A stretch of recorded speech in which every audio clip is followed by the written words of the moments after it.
J'ai créé AK Technologies en 1984. C'était une start-up. À l'époque, j'étais salarié chez Renault Automation.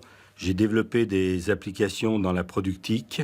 Donc, j'ai recruté 9 ingénieurs que j'ai formés et qui m'ont aidé à déployer ce premier projet.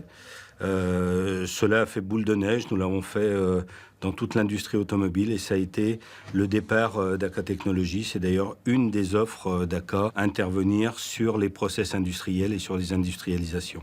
L'entreprise a vécu plusieurs étapes de développement. D'abord un développement au plan national en France, en commençant par l'automobile, des diversifications dans le ferroviaire et dans l'aéronautique. L'entreprise est à présent implantée dans plus de 20 pays, c'est 11 000 salariés, c'est près d'1 milliard d'activités, et donc cela s'est fait par une croissance très forte en Allemagne.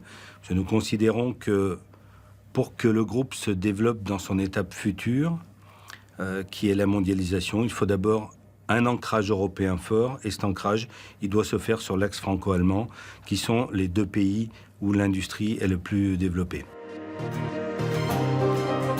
Avec l'acquisition de Mercedes-Benz Technologies, nous avons aujourd'hui une relation avec Daimler qui est devenu notre plus gros client.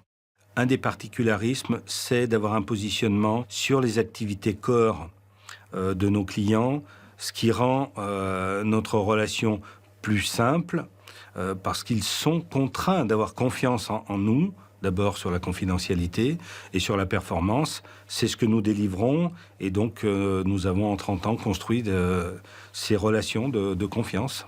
Renault depuis 30 ans. L'intervention du groupe, c'est aider Airbus dans la conception d'un avion. Alors ça va être la partie mécanique de l'avion, c'est-à-dire le fuselage ou ce qui tient les réacteurs, pour les technologies autour de l'ingénierie mécanique. Mais il y a aussi toutes les technologies autour de l'embarqué, c'est donc l'avionique, les systèmes multimédia, tous les systèmes de sécurité. Et donc nous faisons la même chose dans le ferroviaire, autour des trains à grande vitesse, et dans l'automobile, dans toutes les gammes et pour beaucoup de constructeurs dans le monde. Nous avons lancé Pack 17 parce qu'il est nécessaire de reconfigurer l'entreprise pour son développement mondial. Nous avions hier une proximité des clients uniquement dans les grandes régions françaises ou dans les autres pays européens. Aujourd'hui, le même projet va se décliner pour un client donné. Un morceau va être fait en France, un morceau en Allemagne, un morceau en Asie. Et donc, il faut vraiment une vision globale et mondiale. Et cela demandait à réformer nos structures de vente, à les renforcer, donc ce qui a été fait. Aussi, à faire évoluer nos structures de production d'études. Nous avons lancé aussi ce que nous avons appelé On Track, qui était vraiment de remettre l'humain au centre des problématiques de l'entreprise et comprendre comment motiver chaque ingénieur, chaque consultant dans son futur, qui sera le futur de l'entreprise. Pour attirer des talents, il faut comprendre que dans une entreprise comme la nôtre, qui a des turnovers qui sont entre 12 et 16%, suivant la conjoncture, le recrutement fait vraiment partie de notre business model. Et pour nous, de déceler des motivations fortes dans les technologies, c'est quelque chose qui est très important parce que l'ingénieur aujourd'hui utilise énormément de process préétablis qui tue un petit peu l'innovation. Et donc, nous aimons bien recréer des contextes où ils se trouvent en déséquilibre et où ils repartent réellement dans des logiques de recherche. Et c'est la passion qui permet de faire ça. Et donc, aujourd'hui, dans AK Research, nous avons un comité scientifique qui se met en place, composé d'universitaires, de scientifiques, et composé aussi de responsables de la recherche et du développement de certains de nos grands clients. Cela permet à une communauté de réfléchir aux enjeux de demain qui nous guident dans la définition des programmes de ce centre de recherche. Donc, nous avons développé la Lynk & Go, qui est un véhicule autonome. Nous avons travaillé sur un nombre aujourd'hui de projets très importants. Mais l'intérêt, c'est quand même toujours de trouver quel sera l'enjeu de demain. Ça, je dirais que c'est un des axes qui nous a amené à développer AK Research.